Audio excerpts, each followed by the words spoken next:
Bueno, marcas emblemáticas como Coca-Cola, McDonald's, Starbucks anunciaron ayer casi al unísono que suspenden sus operaciones en Rusia, sumándose así a las decenas de empresas que en días anteriores tomaron una medida similar. Y sobre este tema, con relación a la decisión que han tomado estas empresas, quiero conversar con Carlos Jiménez, estratega digital y experto en marketing. Buenos días y bienvenido, Carlos. Te agradezco mucho que toquemos estos temas que además forman parte de lo que está ocurriendo en el mundo. Contigo he tenido la oportunidad de conversar de tantos otros temas que siempre están asociados a la realidad venezolana o a la realidad, digamos, global, pero definitivamente me parece que pudiese ser un caso inédito con relación a la cantidad de empresas que han decidido retirarse de Rusia. Sí, cómo no, Shirley, buenos días a ti y bueno, a todos los escuchas.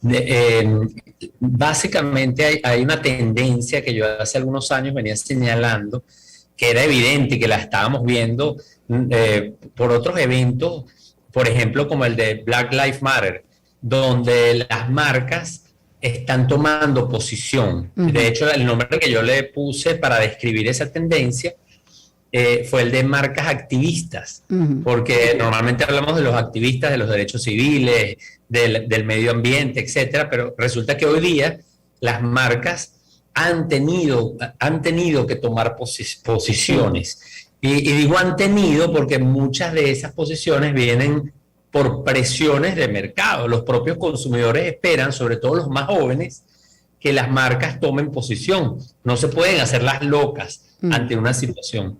Entonces, lo que está pasando ahorita, definitivamente, como tú dices, es inédito, porque el mundo ha cambiado.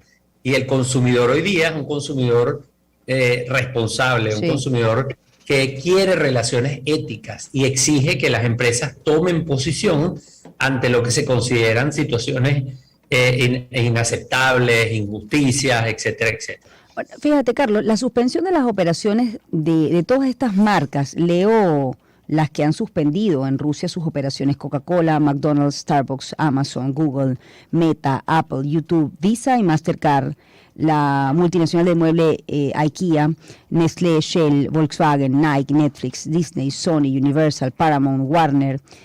Marcas de lujo como Louis Vuitton, Hermès y Chanel también cerraron sus puertas. La pregunta es si esto se da, la suspensión, digamos, de las operaciones de todas estas marcas, ¿se da como una condena moral frente a la actuación de Rusia con Ucrania o por el incremento del costo de sus operaciones en un país en guerra? Sí, cómo no. Fíjate, eso es importante porque ¿cuáles son las motivaciones que hacen que una marca tome una decisión de tal tipo? Que, por cierto, algunas han tomado la decisión de quedarse y poca gente habla de ellas, pero también es importante porque, sobre todo, algunas no dicen nada, pero algunas han fijado también su posición. Y es una posición que puede ser perfectamente válida, ¿no? Entonces, fíjate que las motivaciones pueden ser diversas. La primera motivación para tomar una decisión de este tipo puede ser una decisión legal, es decir, empresas americanas que o incluso empresas europeas o asiáticas que están obedeciendo a una sanción. ¿Por qué? Porque al haber una sanción emitida por su gobierno de origen, que son empresas extranjeras, todas estas que han mencionado, se ven imposibilitadas de operar. ¿Por qué? Porque incluso al haber sanciones financieras, sencillamente no pueden operar porque no pueden realizar cobros o no pueden hacer transacciones económicas. Entonces, una primera razón puede ser operacional desde el punto de vista que viene motivada por las sanciones. Otras son de seguridad, porque al un gobierno fijar una posición sobre un país, se genera una tensión política y tú, como empresa que pertenece a ese país que tomó las sanciones o fijó una posición, podrías estar en riesgo. Que ha pasado muchas veces con empresas como McDonald's, que son muy emblemáticas americanas, entonces podrían ser objeto de represalias y también eso puede ser una razón perfectamente legítima. Entonces la primera son las sanciones que te impiden operar, la segunda, la seguridad. Hay otra importante que también puede estar presente, que es el propósito. Muchas marcas hoy día definen un propósito, definen una razón de ser, y esto puede ser incompatible vamos a decir, una marca que dice, mira, yo no quiero operar en ese país porque yo tengo un propósito. Y podemos creer en la marca, podemos ser, vamos a decir, creer de que de verdad hay marcas que son legítimas, que no están haciendo un cálculo económico y simplemente no quieren estar en un país en donde... Y la última, que puede ser un cálculo de mercado, porque recordemos que también las marcas, bueno, tienen intereses económicos y tú puedes tomar una decisión que sí va en consonancia con un propósito, que te facilita la vida por un tema de sanciones, pero al final estás haciendo un cálculo y tú lo que calculaste fue, bueno, mi mercado más grande, el 90% de mi mercado está en los Estados Unidos y Europa, y la mayoría de esos consumidores van a simpatizar con esa posición que yo tome. Sí. Y aunque yo cree antipatías en el mercado local, porque voy a incomodar a unos consumidores, por cierto, que no tienen nada que ver con la política, y que lo hemos vivido los venezolanos, sí, que hemos sido víctimas de sanciones, que realmente no tenemos por qué sufrirlas, porque no somos el gobierno, no hemos cometido ningún tipo de falla. Entonces ahí la empresa puede hacer un cálculo y decir, oye, ya va, yo quiero, esto lo hago por los consumidores, pero no por los consumidores rusos, lo estoy haciendo por los consumidores de otros mercados, sí, que van a simpatizar con mi posición. Este punto que has dicho es interesante. Cuando he visto la cantidad de empresas que han decidido suspender sus operaciones en Rusia, bueno, uno se pregunta si realmente, sin duda puede tener un impacto económico e incluso moral sobre el gobierno ruso. Pero ¿hasta qué punto la condena real es al ciudadano? ¿Quién realmente es el afectado? ¿Es el gobierno ruso o es el consumidor que día a día, digamos, el ciudadano de a pie, que tiene, digamos, estas opciones? Por ejemplo, sí, ese es un dilema, Shirley, que bueno, creo que nosotros lo entendemos muy bien porque totalmente nos ha tocado vivirlo, y es un dilema muy válido. Aquí la clave para las marcas, para las empresas que están en esa posición, es también comunicar. De hecho, algunas compañías de las que tú has mencionado, que han decidido cesar sus operaciones, bueno, hay algunas que han informado que primero que es temporal y están manteniendo los sueldos y salarios de su personal en ese mercado. Entonces, eso es importante porque al final están diciendo, bueno, sí, estamos tomando esta decisión por convicción, por obligación, pero no estamos abandonando a nuestra gente que está en Rusia, y lo han comunicado. Primero, la medida es temporal. Segundo, la medida se toma respetando o manteniendo los ingresos o los beneficios económicos de las personas que están allá. Entonces, eso es importante. Algunas otras han dicho, esta medida no es total, sino parcial, porque, por ejemplo, Pepsi-Cola lo informó, tenemos productos de primera necesidad que no vamos a dejar de vender en Rusia, por ejemplo, productos lácteos, fórmulas infantiles. Entonces, hay empresas que han tomado la decisión parcialmente, no totalmente. Sí. Entonces, lo importante allí es la comunicación, es comunicarlo. Incluso las empresas que han decidido quedarse, algunas no han dicho nada y han sido objeto de críticas, pero incluso de algunos políticos o de grupos activistas que les exigen, pero otras han tomado posición y han dicho no. Por ejemplo, la francesa Danone se quedó y ha dicho no, nosotros nos quedamos porque nosotros estamos atendiendo un consumidor. Un poco el argumento que tú esgrimes ahora, sí, cuando dices, oye, la gente, ¿qué tan culpable es o qué tanto los afecta? Entonces, esta empresa dice, nosotros vamos a seguir vendiendo en Rusia porque hay un consumidor al que nos debemos, hay unos agricultores que tienen relaciones con nosotros y no podemos dejar que ellos pierdan su trabajo. Y bueno, eso es una posición válida, respetable. Uniqlo, la japonesa de prendas de vestir, también declaró lo mismo, diciendo, mira, las prendas de vestir son un producto de primera necesidad y nosotros vamos a seguir sirviendo al consumidor ruso.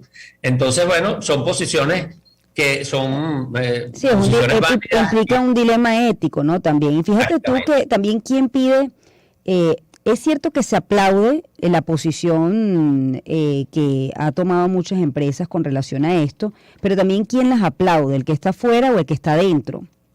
A ver, nosotros tenemos conocimiento y hemos padecido eso. Realmente la persona del país sancionado sí valora mucho que una empresa se haya quedado en medio de decir, no me abandonaste. Entonces está también el comunicado, bueno, ¿qué hacemos? ¿Abandonamos al consumidor? fijamos una posición moral. Es un dilema tremendamente, toda posición es respetable, pero definitivamente sí es un dilema. Y lo otro es la presión, si efectivamente quién decide hoy en día la decisión que toma la empresa. ¿Es la relación que pueda tener con un gobierno o el consumidor, Carlos? Sí, cómo no. Bueno, yo pienso que ambos influyen porque al final la empresa está inmersa en un contexto en donde hay lo que llaman los stakeholders. Y los stakeholders, que son esos grupos de interés, están compuestos primero por los accionistas. Hay empresas que cotizan en la bolsa, entonces también todas estas acciones o manifestaciones o comunicaciones impactan el precio de las acciones. Entonces el hecho de quedarse o irse puede ser determinante en que esas acciones caigan o pierdan valor. Entonces, los stakeholders son los accionistas, los inversionistas, los colaboradores, los consumidores del mercado sancionado, pero también los consumidores del resto del mercado, que, como yo te decía, en empresas como McDonald's no llega al 10% el peso que tiene Rusia como país en comparación al resto. McDonald's tiene más de 30.000 establecimientos y a nivel global, y los establecimientos que tiene en Rusia no llegan a 1.000. Entonces, obviamente, ¿estamos tomando en cuenta al consumidor? Sí, pero no necesariamente el consumidor del mercado sancionado, sino el resto de los consumidores que quieren que la empresa tome una posición. Los gobiernos, de hecho, en el caso de los Estados Unidos, el Contralor de Nueva York fue, por ejemplo, en un discurso, instó a compañías americanas como PepsiCo, como McDonald's, a que hicieran algo. Y de hecho, ellas en un principio no habían tomado aún una decisión, y a raíz de este tipo de declaraciones, a los pocos días tomaron decisiones. Entonces, claro que hay una influencia allí de políticos y de una cantidad de stakeholders claro, también, que están participando. También, Carlos, es el tipo de empresa. Es decir, cuando tú lees, por ejemplo, bueno, probablemente cierran... bueno, McDonald's habrá otro tipo, digamos, de establecimiento o acceso a alimento que pues supla esa necesidad. Pero cuando lees, por ejemplo, que está suspendido Google o YouTube, realmente el impacto en la información, es decir, de qué forma se van a informar en Rusia con las limitaciones que hay. Pero bueno, ha habido, digamos, como una ventana allí. Si tú suspendes este servicio, es decir, definitivamente es... Bueno, ¿cuál es el impacto de la empresa en el objetivo que se quiere en la sanción moral?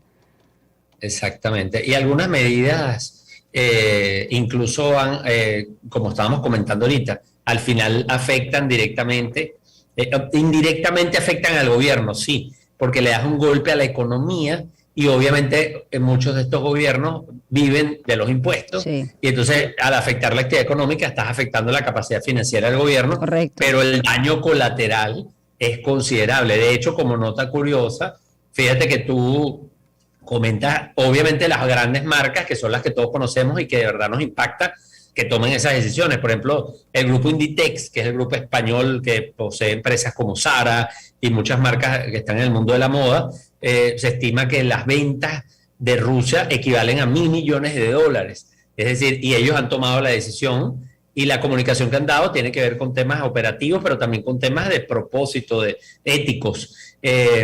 Hay datos curiosos. Por ejemplo, Ferrari decide no estar allá, a pesar de que su impacto, como estábamos diciendo, no es el mismo que puede tener una empresa como una empresa láctea, o como una empresa que presta un servicio primario. Algunas modelos rusas, por ejemplo, se estaban quejando de que la plataforma OnlyFans, donde ellas monetizan su contenido, había cesado o había decidido no estar en Rusia. Entonces la pregunta es, ¿esto realmente afecta al gobierno ruso? ¿O realmente o los youtubers y los influencers que viven de ingresos que generan a través de plataformas sociales como YouTube, al final termina afectando al gobierno, o realmente afecta a los particulares, a los civiles, a las personas de a pie, y qué tanto esto realmente tiene? Creo que una variable clave aquí, Shirley, tiene que ver también con el tiempo. Fíjate que muchas de estas medidas que las empresas toman dicen temporales, están algunas manteniendo los beneficios económicos de los colaboradores, como Starbucks. Entonces la clave es, siempre cuando analizamos una crisis de entorno y fijamos una posición o definimos una estrategia, sea quedarnos, irnos o tomar incluso medidas económicas, endeudamiento, etcétera, una variable clave es cuánto tiempo esperamos que dure la crisis.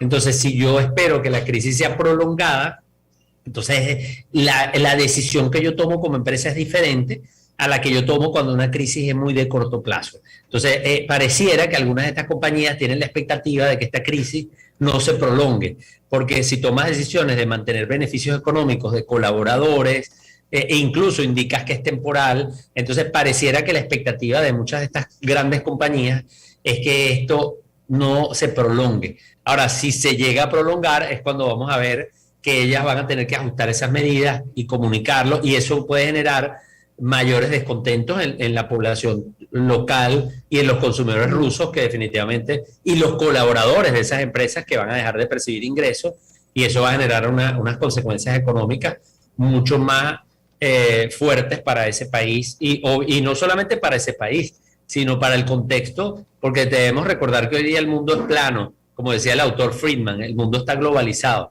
Entonces quizás nosotros estamos, a pesar de que Venezuela tiene vínculos con Rusia, y quizás es un caso particular, pero por ejemplo muchas economías europeas están vinculadas a este país porque compran materia prima, porque reciben turistas. Entonces eso tiene un impacto no solamente en Rusia, sino en esas economías que están relacionadas. Fíjate que en Nueva Esparta, este lunes que conversé con operadores turísticos que tenían el charter entre Moscú a Nueva Esparta, digamos el viaje o la ruta completa, por Nueva Esparta pasaron 14.000 turistas rusos. Y hasta hace nada había, creo que era 450. Bueno, no conozco la actividad económica y, digamos, el estrato socioeconómico de esos turistas que vinieron y si realmente invirtieron o no, pero definitivamente hubo una recepción o un movimiento, digamos, turístico que no era usual en Nueva Esparta, pues en Margarita. Así que eso es algo mínimo, ¿no? Claro. La economía local. Impacta a la economía de Nueva Esparta, que es una economía que está muy afectada, no solamente por la dificultad de movilidad que hay entre los propios venezolanos y la isla, sino además por la pandemia y los temas de riesgo país de Venezuela, que han hecho de que turistas internacionales ya no vayan a la isla. Entonces, obviamente esto era una especie de oportunidad para algunos, claro. Y bueno, también se ve afectado. Imagínate las economías europeas que están muy vinculadas con Rusia porque compran productos, porque le venden productos. Entonces, bueno, definitivamente esto tiene un impacto. Algunos países que dependen turísticamente del turista ruso que viaja a esos destinos relativamente cercanos. Entonces, bueno, esto tiene impactos. Hemos hablado de impactos negativos, algunos también son impactos positivos, porque recordemos que la guerra genera también una economía que reactiva. De hecho,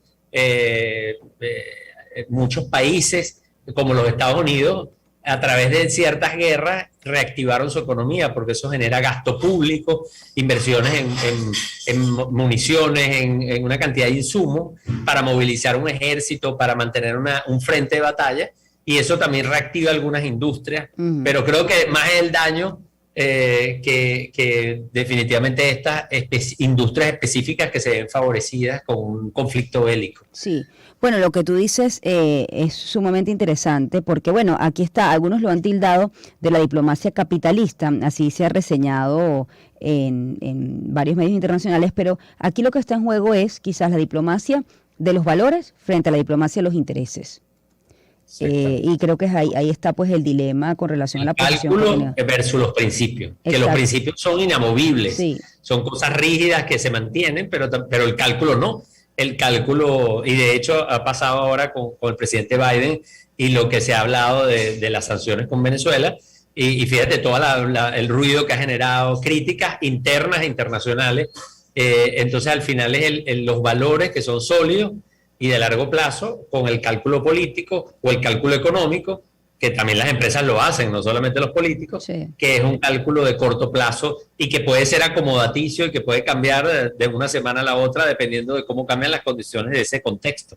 Bueno, Carlos, ha sido bien interesante el tema que hemos tocado el día de hoy, y aunque no parezca lejano, definitivamente el venezolano pues conoce muy bien el tema de las sanciones.